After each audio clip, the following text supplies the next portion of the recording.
এই প্রথম 21শে জুলাই হতে চলেছে তৃণমূল কংগ্রেসের, তবে সেই 21শে জুলাই নিয়ে দড়ি টানাটানি চলছে। আপনি তো দীর্ঘদিন এই 21শে জুলাই নানা দায়িত্ব পালন করেছিলেন, এই 21শে জুলাইয়ের কোনো মঞ্চে আপনি যাবেন?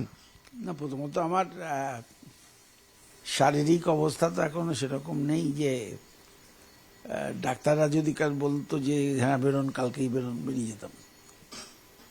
শহীদ স্মরণটা তৃণমূল কংগ্রেস বা কংগ্রেসের কাছে অত্যন্ত একটা স্মরণীয় ঘটনা এবং দিন।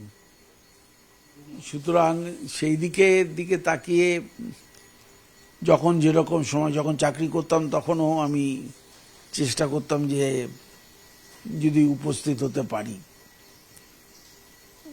শহীদ পরিবারের পাশে থাকা। এবং আমি যখন সরকারি প্রতিষ্ঠানে কাজ করতাম তখনও একজন দুজনকে হয়তো কর্মসংস্থানের সুযোগও করে দিয়েছিলাম। গত 3-4 বছর তো আমি 21শে জুলাই আর থাকতে পারিনি, এবারও থাকতে পারছি না। যাওয়ার মন পড়ে আছে, বাড়িতে বসেই শহীদদের স্মরণ করব। মন পড়ে আছে, যদি যেতে পারতেন কোন শিবিরে যেতেন? আমার কোনো শিবির নেই। প্রথম কথা আমি বোঝাবার চেষ্টা করতাম সবাইকে এক শিবিরে থাকার। এখন মুশকিল হচ্ছে এরা যে এখানে এ দলে মিডিয়েটার কেউ নেই, কোনো মিডিয়েটার নেই। আমি হঠাৎ ওই ঘরে চলে গেলাম, সুতরাং গালাগাল দিতে শুরু করলাম। ও দলে যাওয়ার আগে গালাগাল দিতে শুরু করলো। আমি যদি থাকতাম নিশ্চয়ই চেষ্টা করতাম মিডিয়েট করবার যে কি ঘটনা ঘটেছে। এবং আমি তো চিরকালই আমি যে কথা বলে এসেছি, আজও সে কথা বলবো যে বিরোধী দলনেতা ছেড়ে দেওয়া উচিত নির্বাচিত প্রতিনিধি যারা বিধানসভার, তার উপর। সেটা তো করা হয়নি। সেটা তো একটা বিরাট রাজনৈতিক ব্লান্ডার বলবো।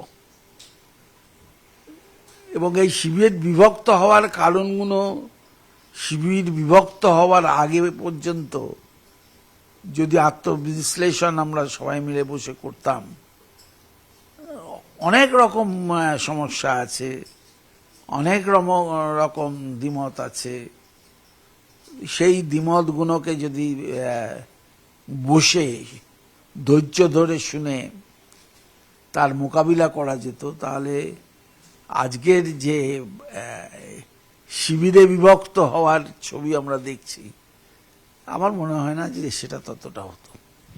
আপনি যখন সক্রিয় সম্পূর্ণভাবে রাজনীতিতে তৃণমূল কংগ্রেসের অভ্যন্তরে, এই পার্থ চট্টোপাধ্যায়ের সঙ্গে আপনারা দেখতেন কাদেরকে?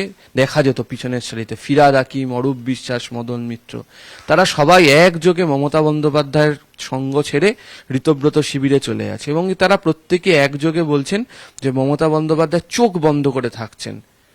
এটা কি আপনারও তাই মনে হয় এটাই ছেড়ে যাওয়ার একমাত্র কারণ? না, আমি এইটুকু বলবো যে এই বিপর্যয়ের পরে কিসের আনন্দে সবাই উঠে দাঁড়িয়ে হাততালি দেবে আমি তা বুঝতে পারিনি। যে আমি শুনেছি, দেখেছি, আমি তো আর মিটিং উপস্থিত ছিলাম না। কিন্তু একটা জিনিস আমার কাছে খুব অবাকই লাগছে যে আমরা কেন নিজেরা এই বিপর্যয়ের কারণগুলো আলোচনা করলাম না। আলোচনা না করে একে অপরকে ডিফেন্স দিতে শুরু করলাম। এইটা একটা, যে কোনো রাজনৈতিক দল, ছোট হোক বড় হোক, তার তো এটা করা উচিত ছিল, সেটা তো তারা করেনি। সুতরাং দিনের পর দিন ওই ভাঙনের মতন ভেঙে যাচ্ছে। ভেঙে যাওয়াটাকে রোধ করতে পারবে কি করে আমি তাও জানি না। এক পক্ষ অনড়, কি ক্ষতি আছে যদি অভিষেককে বলতো যে তুই বাবা অন্য কর্মকাণ্ড নিয়ে থাক, আমি দলটা সবাইকে নিয়ে আবার নতুন করে বিপর্যয়ের কারণগুলোকে খুঁজে ব্যবস্থা গ্রহণ করে এগিয়ে চলি। এতে অসুবিধা কি আছে? কর্মীরা তো তার সঙ্গেই আছে, কর্মীরা তো বেশিরভাগ সঙ্গেই আছে। আমি একটা জিনিস বুঝতে পারছি না, শিবিরে যারাই বিভক্ত হোক তারা অঞ্চলে যাবে কি করে? অঞ্চলে একটা কর্মী সভা গিয়ে করুক না, দেখি এই যে ঋতব্রত তৃণমূল গিয়েই করুক একটা সভা। মানুষের রায় তো নিয়ে তারা করছে না, তারা নিজেদের রায়ে এগোচ্ছে। এবং তাদেরও যথেষ্ট কারণ আছে, যে এমন যে নয় যে তাদের কোনো কারণ নেই, কারণ যথেষ্টই আছে। যে আনকনস্টিটিউশনাল পাওয়ার ইম্পোজ করছে দলের আইপ্যাকের মাধ্যমে, তার বিরুদ্ধে তো এককালে আমি সরব হয়েছিলাম। সবাই জানে যে আমি মিউনিসিপ্যালিটি নির্বাচনের সময় আমি আইপ্যাকের মতামতকে গ্রাহ্য করতে বারণ করেছিলাম মমতা বন্দ্যোপাধ্যায়কে। ঝগড়ার সূত্রপাত তো সেদিনকেও ছিল। সেদিনকে যদি সবাই মিলে একত্রিত হয়ে বলতে পারতাম বা বলতো, তাহলে কিন্তু আজকে এই আইপ্যাকের মাধ্যমে দলের যে বিপর্যয়ের ছবি আমরা দেখছি, সেই ছবি আমরা দেখতাম না। প্রথম 21শে জুলাই যেখানে দেখা যাচ্ছে শহীদ পরিবার নিয়েও টানাটানি হচ্ছে, এটা কি কাম্য ছিল? আমি শুনিনি। শহীদ পরিবারের যে কয়েকজনকে আমি চিনি জানি, যারা আমার সঙ্গে যোগাযোগ রাখে, মূলত এই কাজটা তো করতো দোলা সেন। দোলা সেনই নিয়ে আসতো আর কি। তার আগে হয়তো অন্যরা করতো। মমতা বন্দ্যোপাধ্যায়ের বাড়িতে যেত, মমতা বন্দ্যোপাধ্যায়ের বাড়ির থেকে গাড়ি করে আসতো। শহীদ পরিবারের সঙ্গেও আবার নন্দীগ্রাম এবং সিঙ্গুরের এরাও যুক্ত হয়েছিল। সুতরাং এটা একটা রাজনৈতিক কর্মকাণ্ডের একটা অন্যতম দিন। সুতরাং সেই শহীদ পরিবারটা বড় হতে হতে কেমন যেন সব ছিন্ন ভিন্ন হয়ে গেল আর কি।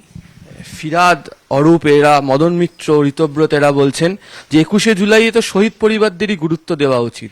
সেখানে মঞ্চের উপর টলিউডের নায়ক নায়িকারা উঠে বসে আছেন, পাগলু ডান্সের গান চলছে, সেটা কি করে শহীদ স্মরণের সমাবেশ হতে পারে? আমি জানি না তুমি সেই সময় কোন টিভিতে ছিলে। এটা 2011 সাল। 2011 সালের দ্বিতীয় মঞ্চে আমি আর সুব্রত বক্সী সেদিন বৃষ্টিতে ভিজছিলাম। সেদিনটা আমার কাছে খুবই তাৎপর্যপূর্ণ, যে বিজয় উৎসব হচ্ছে, সেটা শহীদ তর্পণ নয়, বিজয় উৎসব। এবং শহীদ তর্পণ একসঙ্গে আমরা করেছিলাম। সেখানে পাগলু গান যেমন হয়েছিল, শুভেন্দু অধিকারীকেও প্যারালাল যুবা একটা অ্যানাউন্স হয়েছিল সেদিনকে। আমি সেই দিনে বলছি যে এটা যেরকম শুভ সকাল শুরু হচ্ছে, সেরকম এই রাজনৈতিক সিদ্ধান্ত কিন্তু একদিন আমাদের বিপর্যয়ের কারণ হবে। সেটাই আজকে মিলছে।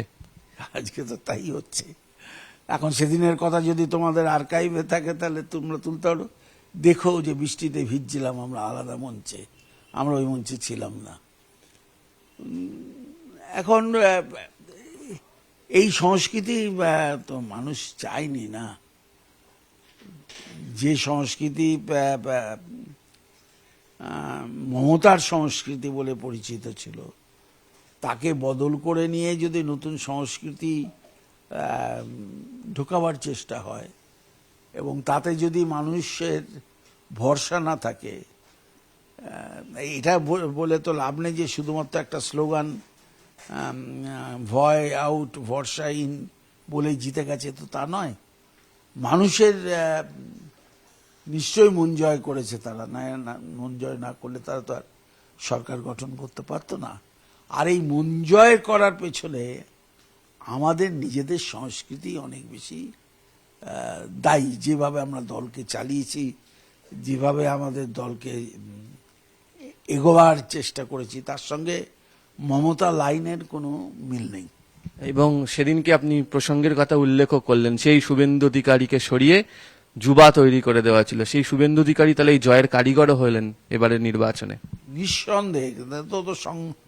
ও তো সংগঠনের লোক না। এ তো শুভেন্দু সম্পর্কে বলতে গেলে আবার বলবে যে কেন বলছেন, আরে শুভেন্দুকে তো রাখার চেষ্টাই করেছিলাম, এমন নয় যে আমি চেষ্টা করিনি, যে লোকে জানে না তাই। আমি তো অভিষেক, শুভেন্দু এবং আমি তিনজন মিলে মিটিংও করেছিলাম যাতে সে না যায়। অনেক পরে তো সৌগত রায়রা ওনারা গিয়েছে, অনেক পরে। শুভেন্দু চলে গেছে কেন? শুভেন্দু মনে করেছে যে তৃণমূল কংগ্রেসে তার স্থানটা নিরাপদ নয়, তার রাজনৈতিক ভবিষ্যৎ এখানেই স্তব্ধ করে দেওয়ার চেষ্টা হচ্ছে। তার সামনে যুবরাজের ছবি উঠে এসছে। এখন যুব কংগ্রেসের সভাপতি হিসেবে 5টা জেলা সে দেখতো, অবজারভার ছিল, ছোট ছোট জেলা নয়, সেটা দেখতো, সমবায় দেখতো। সুতরাং শুভেন্দুর একটা সংগ্রামী চরিত্র তো আছেই, সাংগঠনিক চরিত্র আছে, তার জীবনযাত্রার মধ্যে দিয়েও খুব সাধারণভাবেই থাকে। আমি নিজে যা দেখেছি, আমি নন্দীগ্রামে তো খুব ক্লোজ ভাবে এই অধিকারী পরিবারের সঙ্গে ছিলাম। ফলে শুভেন্দু মাটির ঘ্রাণ জানে। নামলাম, উঠলাম, গাড়িতে চাপলাম, চলে গেলাম, এটা আর পরামর্শদাতাদের তৈরি করা স্ক্রিপ্ট পড়লাম, এটা শুভেন্দু করে না। আর শুভেন্দুর সর্বদিকে নজর আছে, চেষ্টা করে সবকিছু জানবার, বুঝবার, সেই তথ্য সংগ্রহ করবার। ভালো একটা অফিস চালনা করে। Suvendu is a loss case for Trinamool.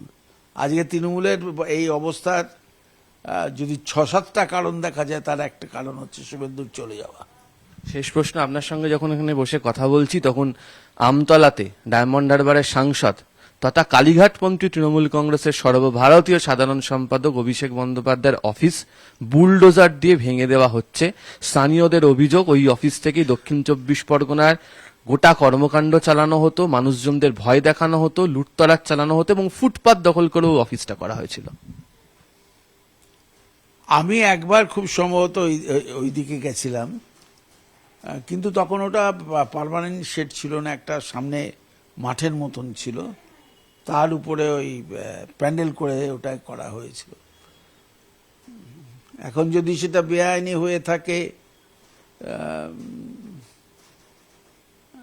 Party office তো এমনিও গুড়িয়ে দিয়েছে। আর রাস্তার উপরে আমার পার্টি অফিস ছিল, মনে আছে, যেখানে আমি করোনাতে সময় বসতাম, সেটাও তো আমি যখন জেলে যাই সেটা আমাদেরই সরকার ভেঙে গুড়িয়ে দিয়েছে।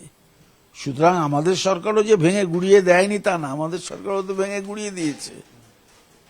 আজকে যদি মনে হয়ে থাকে যে এটা বেআইনি, নিশ্চয় নোটিশ টোটিশ দিয়েছে কিছু, এমন তো কিছু করবে না যে একেবারে সমস্তটাই বেআইনি নির্মাণ মানে বেআইনি আক্রমণ, তা তো হবে না। তবে রাজনৈতিক দলের অফিস একটু সাবধানতার সঙ্গে করাটা বোধহয় অনেক বেটার। বলা হচ্ছিল ওনার লিপস অ্যান্ড বাউন্সের অফিস ওটাই ছিল।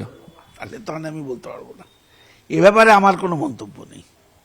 কিন্তু রাজনৈতিক দলের কার্যালয়কে হাত দেওয়ার আগে আর একটু সাবধান হওয়া আমার মনে হয় উচিত। একটু নোটিশ দেওয়া, একটু বলা তোমরা ভাই সরিয়ে নাও, এটা বলা। কিন্তু যদি কোনো বাণিজ্যিক প্রতিষ্ঠানের অফিস হয়ে থাকে এবং সেটা বেআইনিভাবে হয়ে থাকে, তাহলে তো সরকার সরকারের মতনই কাজ করবে। একটা সময় এই রাজ্যের রাজনীতিতে বামেদের পার্টি লাইন নিয়ে কথা হতো। পার্থ চট্টোপাধ্যায়ের সঙ্গে কথা বলার পর মমতা লাইন এই শব্দের নতুন করে বোধহয় উৎপত্তি হলো। তবে যে কথা পার্থ চট্টোপাধ্যায় দীর্ঘদিন তৃণমূল কংগ্রেসের সঙ্গে সংযোগ রেখে উল্লেখ করছিলেন, একই কথা যারা মমতা বন্দ্যোপাধ্যায় শিবির ছেড়ে অন্য শিবিরে নাম লেখাচ্ছেন তারাও বলছেন। দলের যে সংস্কৃতি, সেই সংস্কৃতি ভাঙতে শুরু করেছে, সে কারণেই তাদের সরে যাওয়ার সিদ্ধান্ত নিতে হয়েছে।